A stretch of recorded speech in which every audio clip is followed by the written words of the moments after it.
Você já reparou, enquanto navega pelas estranhas correntes da existência humana, que as pessoas que parecem mais inofensivas muitas vezes carregam um interior mais profundo e silencioso? E dentro desse silêncio, por vezes, reside algo muito mais perturbador. Somos ensinados a temer os barulhentos, os furiosos, aqueles que rugem e se enfurecem como tempestades. Mas as tempestades são honestas. Elas se revelam instantaneamente. O verdadeiro perigo, aquele que se esgueira abaixo da linha da consciência, não vem do trovão, mas do silêncio. Pois existe um certo tipo de pessoa que não sente como você ou eu.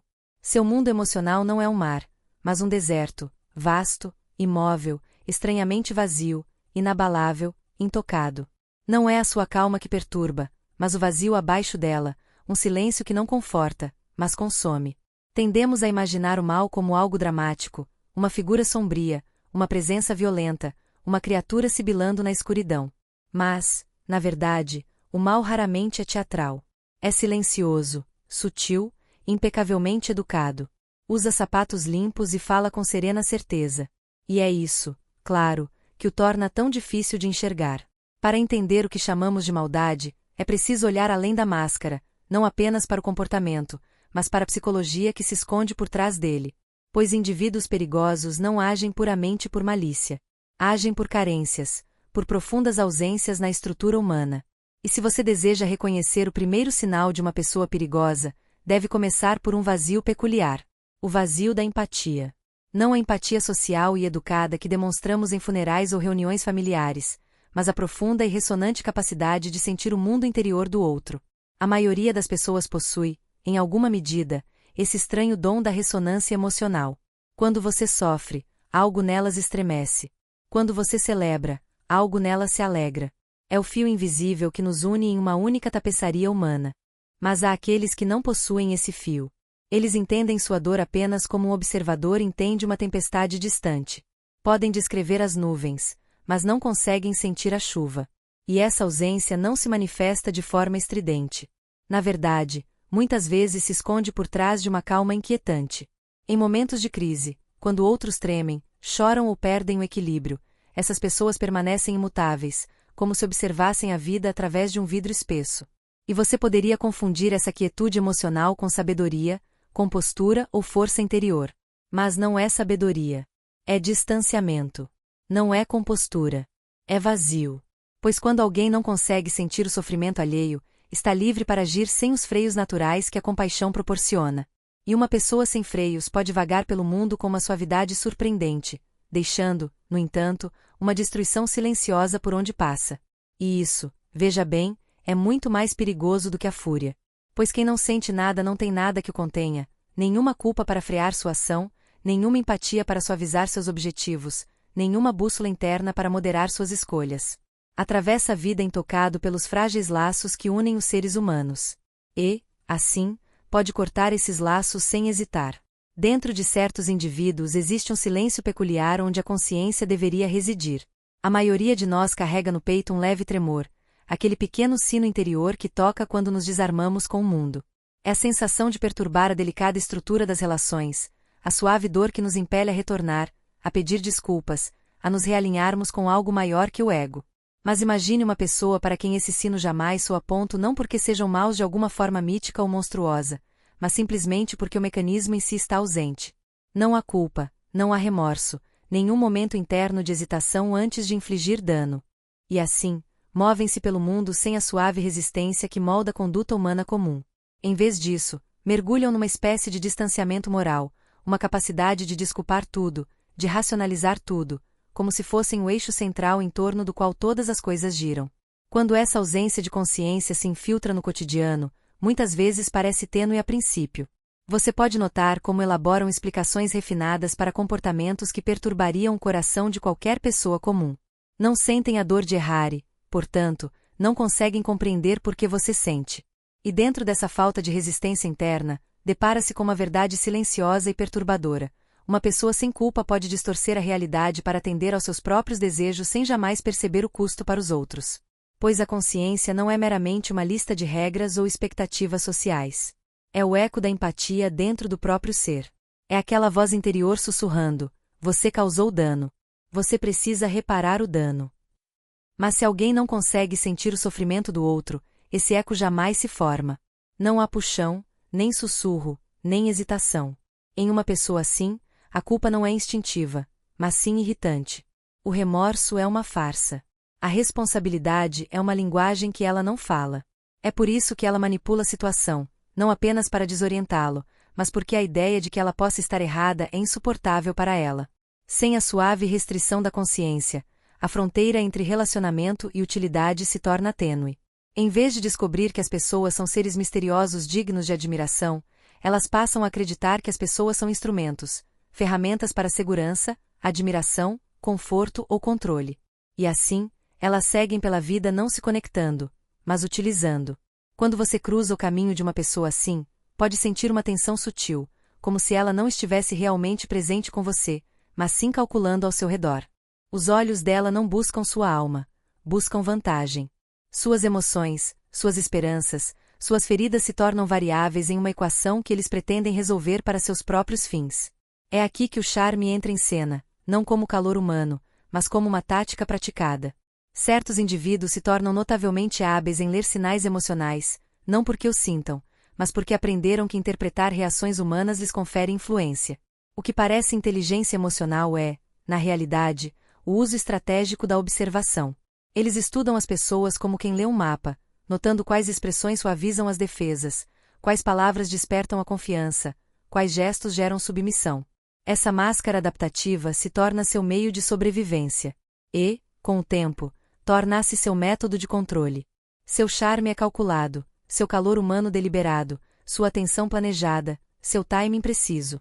Você pode ver isso na maneira como iniciam novos relacionamentos em um ritmo impressionante. Eles oferecem elogios, intensidade, certeza, não porque sintam nada disso, mas porque sabem o que isso realiza.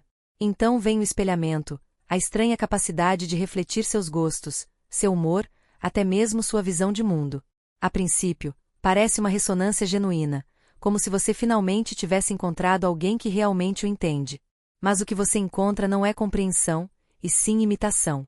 Uma máscara esculpida precisamente para corresponder às suas expectativas. Trata-se de inteligência emocional sem empatia, uma performance refinada de humanidade desprovida de essência humana. E quando a máscara finalmente cai, como sempre acontece, você percebe que o encanto nunca foi afeto. Era estratégia. Uma das características mais reveladoras de tal pessoa não é a mentira ocasional, algo que todos os humanos cometem de vez em quando, mas uma facilidade natural com a desonestidade, como se a verdade fosse apenas uma opção entre muitas, em vez de um princípio que rege a vida. Para eles, uma mentira não é um evento moral. É meramente uma ferramenta. E como não sentem nenhum atrito interno de consciência, sua relação com a verdade torna-se fluida, adaptável, quase casual. Eles não mentem para enganar teatralmente. Mentem porque é eficaz. Resolve um momento. Preserva uma imagem. Evita a responsabilidade. Muitas vezes, você percebe esse padrão não na mentira em si, mas na velocidade com que a narrativa muda. Detalhes se distorcem, linhas do tempo se reorganizam, contradições surgem, e, em vez de parar, em vez de sentir o desconforto natural que a maioria das pessoas sente, eles criam instantaneamente uma nova versão dos eventos para preencher a lacuna. Por trás dessa fluidez com a verdade, reside algo ainda mais revelador, não uma emoção, não uma crença, mas um impulso, uma gravidade comportamental que atrai cada ação para a mesma órbita. Há outra característica que separa pessoas meramente difíceis de pessoas verdadeiramente perigosas, uma necessidade subjacente e persistente de controle. Não domínio em um sentido bruto e explícito, mas controle como estrutura, a compulsão silenciosa de se posicionar como princípio organizador de cada interação. Para esses indivíduos, o controle não é uma preferência, é uma base psicológica. Uma pessoa sem empatia ou consciência precisa de controle externo sobre o ambiente para compensar o vazio interior. E assim, ela começa a moldar a dinâmica ao seu redor com uma sutileza perturbadora, decidindo o que é discutido, o que é ignorado, o que é interpretado e o que é negado. Isso se manifesta na forma como ela testa limites, pequenas interrupções iniciais, correções sutis, omissões estratégicas. Não são acidentes. São sondagens, que medem a facilidade com que sua realidade pode ser distorcida. Uma pessoa perigosa não tolera a igualdade. A igualdade ameaça seu senso de autoridade.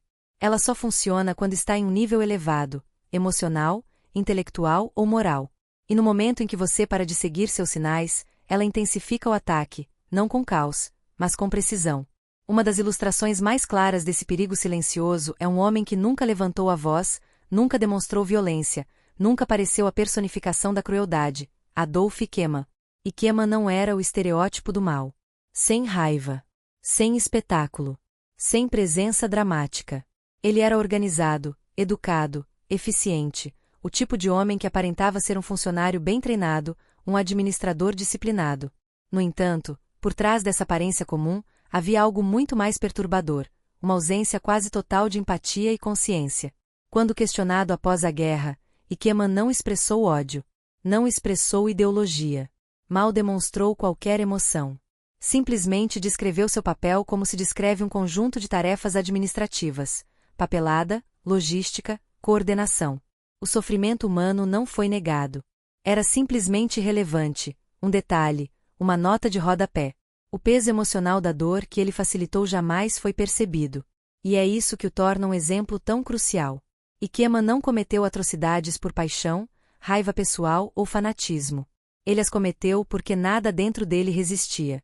Nenhuma empatia. Nenhum freio interno.